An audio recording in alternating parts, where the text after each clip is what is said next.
Namaku Maya. Mungkin kalian menganggapku wanita yang sempurna, hidup berkecukupan, punya suami yang mapan, dan anak-anak yang sehat. Tapi seandainya kalian tahu, di balik semua senyum yang terpampang, aku menyimpan rahasia yang menghancurkan batinku, sebuah pilihan salah yang kuambil, demi melunasi hutang masa lalu suamiku. Dan kini, rahasia itu mencekikku setiap hari. Aku ingin cerita ini jadi pelajaran buat kalian, yang mungkin lagi berada di persimpangan jalan. Dengarkan sampai akhir ya. Cerita ini bukan tentang pembenaran, tapi tentang penyesalan yang takkan pernah hilang. Aku bertemu Mas Yanto di sebuah acara seminar bisnis. Dia bukan tipe pria yang akan membuat jantungku berdebar kencang, tapi pembawaannya yang tenang dan cara bicaranya yang meyakinkan membuatku terpikat. Di mataku, dia adalah sosok yang stabil, ambisius, dan bertanggung jawab. Dia berjanji akan memberiku kehidupan yang nyaman, dan sebagai seorang wanita yang sudah lelah dengan perjuangan finansial orang tua, janji itu terdengar seperti surga. Kami menikah setelah 6 bulan pacaran. Awalnya semua terasa indah. Mas Yanto bekerja di sebuah perusahaan besar, dan kariernya terus menanjak. Aku, yang saat itu baru memulai bisnis kecil, merasa sangat beruntung. Kami membeli rumah, mobil, dan hidup kami dikelilingi oleh kenyamanan materi. Aku pikir inilah kebahagiaan sejati. Tapi, perlahan aku mulai merasa ada yang kosong. Bukan dari segi finansial, tapi dari segi emosional. Mas Yanto adalah pria yang baik, sangat baik malah. Dia tidak pernah kasar, tidak pernah membentak, dan selalu memastikan semua kebutuhan keluarga terpenuhi. Tapi dia juga pria yang pendiam dan tertutup. Pembicaraan kami seputar pekerjaan, tagihan, dan rencana masa depan. Tidak ada canda tawa yang lepas. Tidak ada percakapan dari hati ke hati yang membuatku merasa benar-benar dimengerti. Aku rindu kehangatan, sentuhan, dan percakapan yang lebih dalam dari sekadar sudah makan atau sudah tidur. Aku pernah mencoba. Suatu malam aku duduk di sampingnya saat dia sedang sibuk dengan laptopnya. "Mas," panggilku pelan. Dia menoleh. Matanya masih terpaku pada layar. "Ada apa, Mei?" Jawabnya tanpa antusiasme. Aku mencoba tersenyum. "Nggak ada apa-apa. Cuman mau nemenin aja." Dia hanya mengangguk dan kembali fokus pada pekerjaannya. Aku merasa hatiku seperti ditusuk jarum. Begitu mudahnya dia mengabaikan kebutuhanku akan perhatian. Aku merasa seperti robot yang tugasnya hanya mengurus rumah dan anak-anak. Kekosongan itu semakin parah saat Mas Yanto mulai sibuk dengan proyek barunya. Dia sering pulang larut malam, bahkan terkadang tidur di kantor. Aku tahu dia bekerja keras untuk keluarga, tapi aku merasa terasing. Kami tidur di ranjang yang sama, tapi rasanya seperti berada di dua dunia yang berbeda. Aku selalu menunggu, berharap dia akan memelukku, berharap dia akan bertanya bagaimana hariku. Tapi itu tidak pernah terjadi. Suatu sore, teleponku berdering. Nomor tak dikenal. "Halo, dengan Ibu Maya?" Suara seorang pria terdengar dari seberang. "Iya, saya sendiri." "Ini siapa, ya?" Jawabku hati-hati. "Saya Ferry, asisten Pak Mas Yanto." "Maaf mengganggu, Bu. Saya hanya ingin memberitahu Pak Mas Yanto ada masalah. Beliau terjerat hutang dengan rentenir. Hutangnya sudah mencapai 100 juta. Jantungku seakan berhenti berdetak. 100 juta? Untuk apa? Tanyaku dengan suara bergetar. Ferry menjelaskan. Hutang itu adalah hutang lama Mas Yanto yang digunakan untuk modal bisnis yang gagal sebelum kami menikah. Hutang itu tak pernah ia beritahu padaku. Dan sekarang, bunga yang terus berlipat ganda membuat angka itu membengkak menjadi ancaman. Malam itu, aku menunggu Mas Yanto pulang. Aku ingin menanyakan semuanya, ingin tahu mengapa dia menyembunyikan masalah sebesar ini dariku. Dia pulang hampir tengah malam. Wajahnya terlihat lelah dan penuh beban. Saat aku bertanya tentang hutang itu, dia terdiam. Dia tidak menyangkal tapi juga tidak menjelaskan secara detail. "Ini masalahku, Maya. Aku akan selesaikan," katanya datar tanpa memandang mataku. Perkataannya membuatku marah dan sedih. Aku bukan lagi pasangannya, aku hanya penonton dalam masalahnya. Aku tahu, ego laki-laki membuatnya tidak ingin terlihat lemah di depan pasangannya. Tapi bagiku, dia justru telah menunjukkan kelemahan terbesar. Dia tidak menganggapku sebagai pasangan hidup, yang harusnya bisa berbagi beban. Keesokan harinya, rumah kami kedatangan tamu tak diundang. 2 orang pria bertubuh besar datang menagih hutang. Mereka tidak peduli Mas Yanto sedang tidak di rumah. Mereka menagihku. "Kapan hutang 100 juta dilunasi? Kami nggak mau tahu, pokoknya besok harus ada uangnya," kata salah satu dari mereka dengan nada mengancam. Air mataku jatuh. Aku merasa terhina. Mas Yanto sudah berjanji akan bertanggung jawab, tapi kenyataannya, aku yang harus menanggung malu. Dalam keputusasaan, aku teringat pada Ferry, Asisten Mas Yanto. Dialah satu-satunya orang yang tahu masalah ini, dan dia terdengar begitu tenang saat berbicara denganku di telepon. Mungkin dia bisa membantuku. Dengan tangan gemetar, aku mencari kontak Ferry dan mengirim pesan padanya. Ferry, ini Maya. Aku butuh bantuanmu. Tidak lama kemudian balasannya datang. Bu Maya, saya tahu masalah yang sedang ibu hadapi. Saya tidak bisa membantu secara finansial, tapi mungkin ada jalan lain. Jalan lain? Apa maksudnya? Aku merasa ada secercah harapan. Tapi harapan itu diselimuti ketakutan. Aku takut. Jalan yang dimaksud Ferry adalah jalan yang akan menjerumuskanku. Namun, aku sudah tidak punya pilihan. Aku tidak bisa membiarkan anak-anakku menyaksikan kedua orang tuanya diteror oleh rentenir. Aku harus melakukan sesuatu. Tanpa pikir panjang, aku membalas pesan Ferry. Apapun caranya, saya akan lakukan. Aku bertemu Ferry di sebuah kafe. Dia pria yang berbeda dari Mas Yanto. Dia lebih muda, mungkin baru 26 tahun, dan tatapannya penuh empati. Dia mendengarkan semua ceritaku dengan sabar, mengangguk-angguk, dan tidak memotong pembicaraanku sama sekali. Saya mengerti, Bu Maya, katanya setelah aku selesai bercerita. Pak Mas Yanto memang terlalu sibuk dengan pekerjaannya. Dia kurang bisa menghargai perasaan orang lain. Kalimat itu, entah mengapa, terasa seperti sebuah pengakuan yang sudah lama kutunggu. Seseorang akhirnya mengakui apa yang kurasakan selama ini. Aku bertanya lagi tentang jalan lain yang dia sebutkan di pesan. Ferry terlihat ragu-ragu. Maaf Bu, sebenarnya ini ide yang mungkin agak aneh.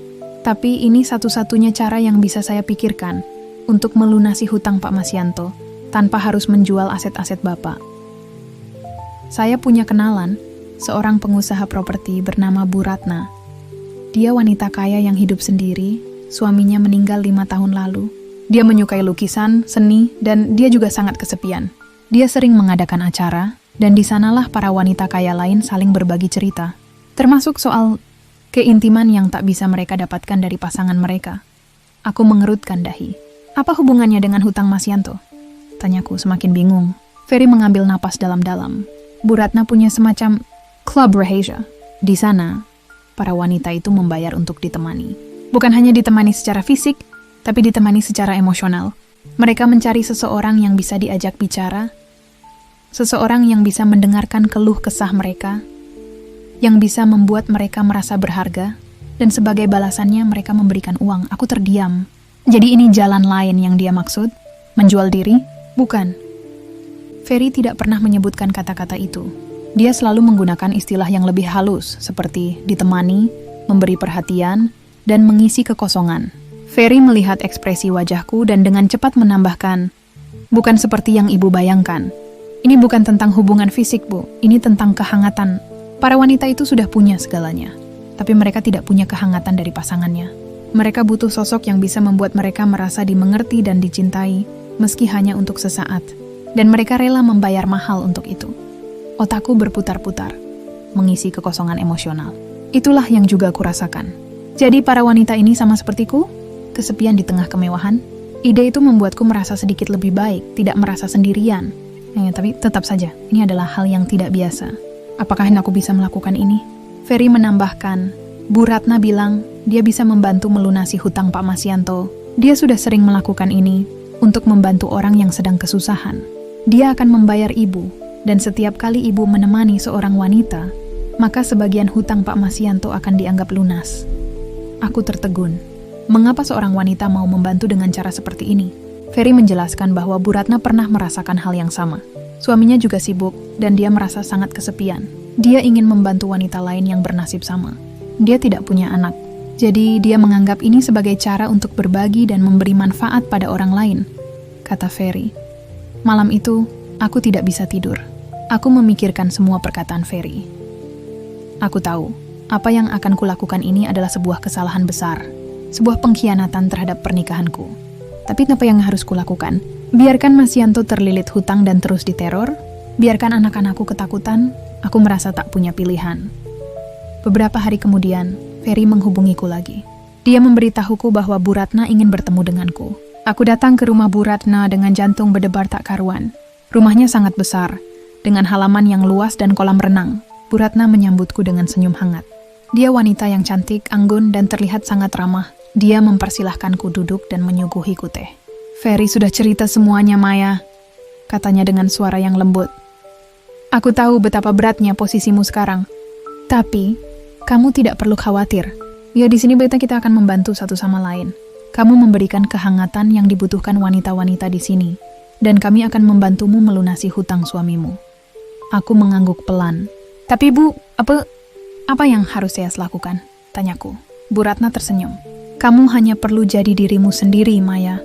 Mendengarkan, memberi perhatian, dan menjadi teman yang baik. Banyak wanita di sini punya uang, tapi mereka tidak punya teman yang benar-benar peduli pada mereka. Mereka hanya punya teman pesta, bukan teman curhat. Di sini, kamu akan menjadi teman curhat mereka. Pertemuan pertamaku dengan Bu Ratna membuatku sedikit tenang. Aku tidak merasa seperti seorang penjual diri seperti yang kutakutkan. Aku hanya seorang teman, seorang pendengar. Tapi, keraguan itu tidak pernah sepenuhnya hilang. Aku selalu merasa bersalah setiap kali Mas Yanto menelepon dan menanyakan kabarku. Aku berbohong. Aku mengatakan bahwa aku sedang mengurus bisnisku. Syukurlah kalau begitu, Mai. Kamu memang wanita yang pintar, puji Mas Yanto. Pujian itu seharusnya membuatku bahagia, tapi justru membuatku merasa semakin bersalah. Ferry menjadi jembatan antara aku dan klien-klien Bu Ratna. Dia yang mengatur pertemuan, dan dia juga yang memastikan semuanya berjalan dengan baik. Dia selalu ada untukku, menemaniku ke pertemuan pertama, dan bahkan mengantarku pulang setelahnya. Dia tahu apa yang kurasakan, dan dia tidak pernah menghakimiku. Dia hanya memberiku dukungan. Sebuah dukungan yang tidak pernah kudapatkan dari Mas Yanto. Enggak apa-apa, Bu Maya. Katanya suatu hari saat melihatku termenung setelah pertemuan dengan seorang wanita kaya yang terlihat sangat kesepian. Apa yang ibu lakukan ini bukan hal yang buruk. Ibu membantu mereka. Dan mereka juga membantu ibu. Aku tersenyum tipis.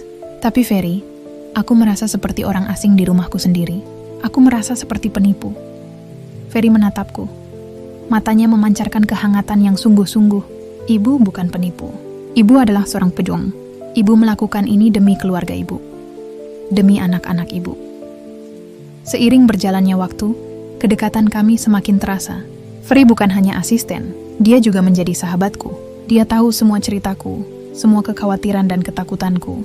Dia menjadi tempatku bersandar, tempatku mencurahkan semua beban yang kupikul. Dia sering menemaniku makan siang, di sela-sela pertemuan. Dan kami sering berbincang hingga larut malam. Dia memberiku perhatian yang begitu kudambakan, perhatian yang tidak pernah bisa kuberikan oleh Mas Yanto. Suatu malam, Mas Yanto pulang lebih awal. Dia melihatku sedang berbicara di telepon dengan Ferry. Raut wajahnya berubah. Siapa itu, Mei? Tanyanya dengan nada curiga. Ferry. Dia memberitahu kalau proyeknya akan segera selesai. Jawabku gugup. Mas Yanto tidak memperlihatkan reaksi apapun.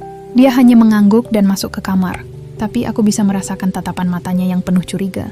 Itu adalah pertama kalinya Mas Yanto menunjukkan rasa cemburu. Dan ironisnya, itu terjadi saat aku sedang melakukan hal yang sangat salah. Keesokan harinya, Ferry mengirimkan pesan. Bu Ratna bilang, hutang sudah lunas setengah. Ibu tidak perlu khawatir lagi. Pesan itu seharusnya membuatku lega. Tapi entah mengapa, aku merasa hampa. Apakah aku akan berhenti? Atau apakah aku akan terus melanjutkan pekerjaan ini? Aku tidak tahu jawabannya. Aku tidak tahu apakah aku melakukan ini karena hutang, atau karena aku sudah terlalu nyaman dengan kedekatan yang terlarang ini. Semakin sering aku menemui Ferry, semakin sering Mas Yanto pulang lebih cepat dari biasanya. Dia tidak bertanya apa-apa, tapi tatapannya selalu mengikutiku. Aku tahu dia curiga, dan itu membuatku semakin merasa bersalah. Aku tidak pernah mencoba untuk berbicara dengannya, tapi dia selalu mengelak. Aku sibuk, Mei, katanya. Aku tidak punya waktu untuk hal-hal yang tidak penting. Kata-katanya menyakitkan, dan kata-kata itulah yang semakin mendorongku untuk mencari kenyamanan di luar sana.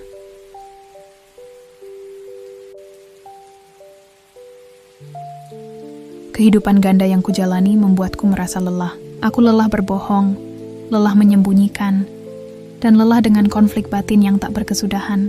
Aku merasa hidupku seperti sebuah bom waktu, tinggal menunggu saatnya meledak.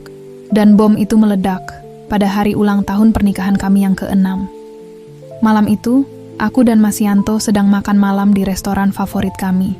Aku sudah mencoba untuk membangun suasana romantis, tapi Mas Yanto terlihat tidak tertarik. Ponselnya terus berbunyi, dan dia terus-menerus mengecek emailnya. Ma, panggilku pelan, bisakah? Kita fokus satu sama lain malam ini. Mas Yanto menatapku dan menghela napas. Maaf, Mei. Ada masalah di kantor. Aku merasa marah, tapi juga sedih. Aku mengambil tas tanganku dan berjalan keluar restoran. Mas Yanto terkejut. Maya, tunggu. Teriaknya, aku tidak peduli.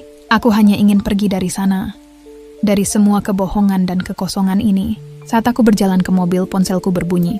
Ferry. Halo, Fer. Jawabku dengan suara bergetar. Bu Maya, ada apa? Suara ibu tidak enak, katanya. Aku tidak bisa menahan tangis. Aku menceritakan semuanya pada Ferry. Tentang Mas Yanto yang terlalu sibuk. Tentang kekosongan yang kurasakan. Dan tentang betapa lelahnya aku dengan semua ini. Aku ingin mengakhiri semuanya, Fer, kataku. Aku ingin berhenti. Ferry terdiam sejenak. Bu Maya, saya akan ke sana sekarang. Tunggu saya. Aku menunggu Ferry di sebuah taman dekat restoran. Dia datang dan memelukku. Tidak apa-apa, Bu Maya. Saya di sini, katanya. Pelukannya terasa begitu hangat dan menenangkan. Itulah pelukan yang selama ini kucari. Aku merasa hatiku seperti dicairkan. Saat itu aku tahu, aku telah jatuh cinta pada Ferry. Aku jatuh cinta pada pria yang memberikan kehangatan yang tidak pernah bisa kuberikan oleh suamiku. Tiba-tiba, sebuah mobil berhenti di dekat kami. Pintu terbuka dan Mas Yanto keluar dari mobilnya. Wajahnya merah padam, matanya penuh amarah. Jadi ini yang kamu lakukan di belakangku, Maya? Teriaknya. Ini yang kamu sebut mengurus bisnis? Mas Yanto menarik tanganku, memaksaku untuk berdiri. Siapa dia, Mei? Dia asistenku, kan? Apa yang sudah kalian lakukan? Ferry mencoba untuk menjelaskan, tapi Mas Yanto tidak mau mendengarkan. Dia meninju Ferry hingga jatuh. Jangan sentuh dia, teriakku. Ini bukan salahnya.